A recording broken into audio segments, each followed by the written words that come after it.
All right, today we're jumping into a set of ideas so powerful they literally rebuilt a nation from the ground up. We're talking about Germany's Grundrechte, or its basic rights, the very foundation of the modern German state. Now, just look at this quote. This one single idea, born from the ruins of World War II, isn't just some nice-sounding phrase. Nope. It is the entire philosophy behind Germany's constitution. It's a promise, right? A promise that the state is there to serve the people, and absolutely not the other way around. So what does a promise like that actually look like when you put it into practice? Well, it means the Grundrechte are way more than just a list of rules. They are a declaration of values, a constitutional promise to put the individual first, always. And this is absolutely key. Unlike a lot of other constitutions, the people who wrote Germany's put these rights right at the very beginning, Articles 1 through 19. And that was no accident. It's a signal that these rights are the bedrock of the whole legal system. But to really get why this was so, revolutionary, we have to look back at the history that made it so necessary. You've got to remember, the folks who created the Grundgesetz weren't just writing a new set of laws. They were trying to exorcise the ghosts of the past. They were haunted by the total collapse of the Weimar Republic and, of course, the horrors of the Nazi era. They had seen firsthand how a democracy could be completely torn apart from the inside. And this timeline, it tells a pretty chilling story. I mean, look, the Weimar Republic had basic rights written down on paper, but they had a fatal flaw. You could just switch them off with an emergency decree. And in 1933, that's exactly what happened. That flaw was exploited, and with the stroke of a pen, civil liberties were just gone. It paved the way for absolute tyranny. So the mantra for the new constitution became never again.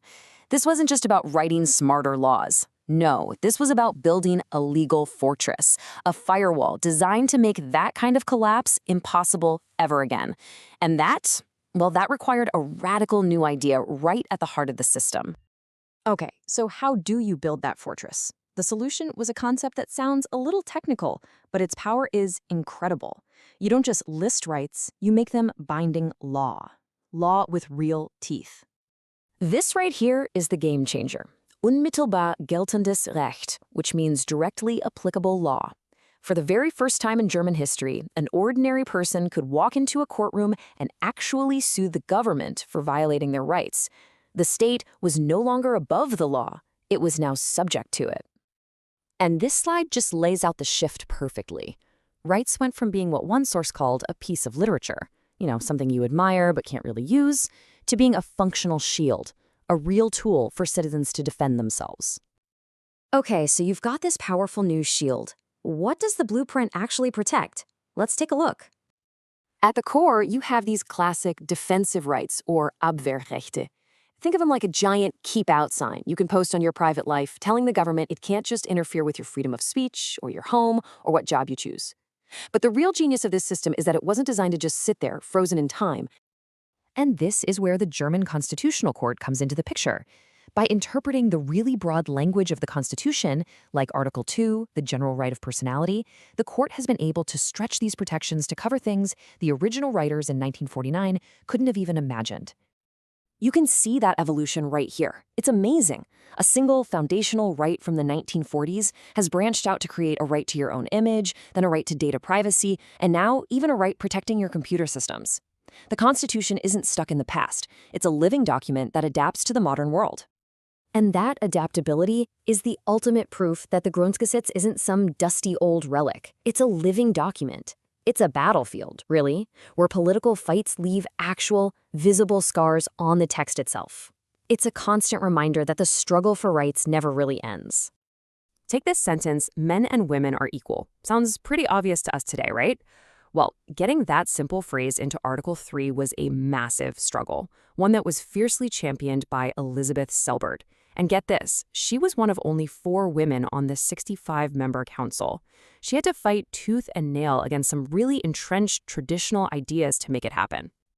And her victory just goes to show you that getting a right written down is really just step one. It took decades of court cases to slowly tear down old family laws where the husband's word was literally final, and finally make the reality of German life match the promise of equality in the Constitution. But then, sometimes the debate is so intense that it physically changes the text of the Constitution. A perfect example of this was the incredibly heated national debate over asylum policy back in the early 1990s. It ended with a political compromise that was written directly into the basic law itself. And the result? It's kind of wild. The new article on asylum, Article 16A, is a staggering 40 times longer than the simple sentence it replaced.